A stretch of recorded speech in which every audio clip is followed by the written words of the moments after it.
অনেকদিন পর এরকম কুয়াশা ভেজা একটা সকাল, আর সেই সকালটা নিজের মতো করে কাটানো। পুরো ব্লগটা তোমরা দেখতে থাকো। আমি তোমাদের বলে নিই যে এই কুয়াশার মধ্যে ছাদে আসার কারণটা।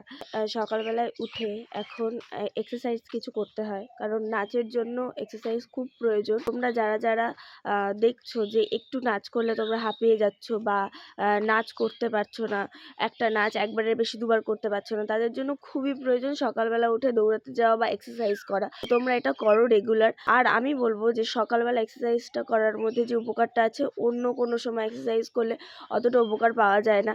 তো আমি এখন কলকাতাতে থাকি, তো সেখানে যে রুমটা আমাদের আছে সেই রুমে খোলা জায়গা নেই যেখানে এক্সারসাইজ করা যাবে। আর সবসময় খোলা ওয়েদারের মধ্যে, এরকম ওয়েদারের মধ্যে যদি তুমি এক্সারসাইজ করো তাহলে তোমার সেটা আরও বেশি কাজে লাগবে। সেরকম জায়গা ওখানে নেই যেখানে এক্সারসাইজ আমি করতে পারবো। তবুও আমি রুমে আমাদের জানলা যতটা খোলা যায়, ব্যালকানির জানলা যতটা খোলা যায় সবটা খুলে আমি ওখানে এক্সারসাইজ করি। যেহেতু বাড়ি আসি শনি আর রবিবার, শনিবারটা বাড়ি আসা হয়, তো সকালবেলায় ওখান থেকে রীতিমতো বেরিয়ে আমি এক্সারসাইজ করতে পারি না সকালবেলায় উঠে। তো রবিবারটা আমার নাচের ক্লাস থাকে, আর আজকে নাচের ক্লাস নেই।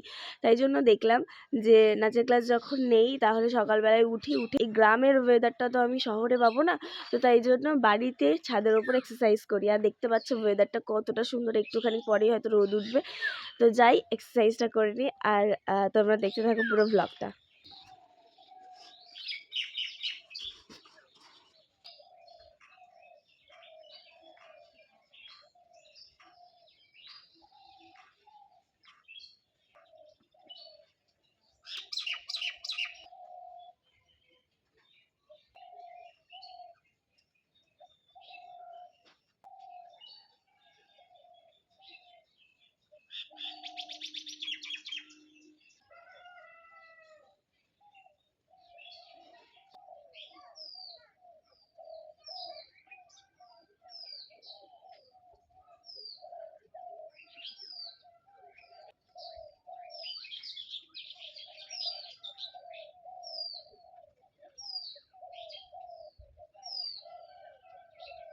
সকালবেলা এক্সারসাইজ করার পর তোমরা যদি একটা প্রোটিনের কিছু না খাও তাহলে কিন্তু পুরো এক্সারসাইজটাই বৃথা যাবে। তো আমি এটা সকালবেলায় আমার ব্রেকফাস্ট ছিল। আর এই মেকআপটা একটা ডান্স ভিডিও শ্যুটের। এই ডান্সটা অলরেডি আমার আপলোড করা হয়ে গেছে, ব্লগটা নিয়ে আসছি নেক্সট ভিডিওতে।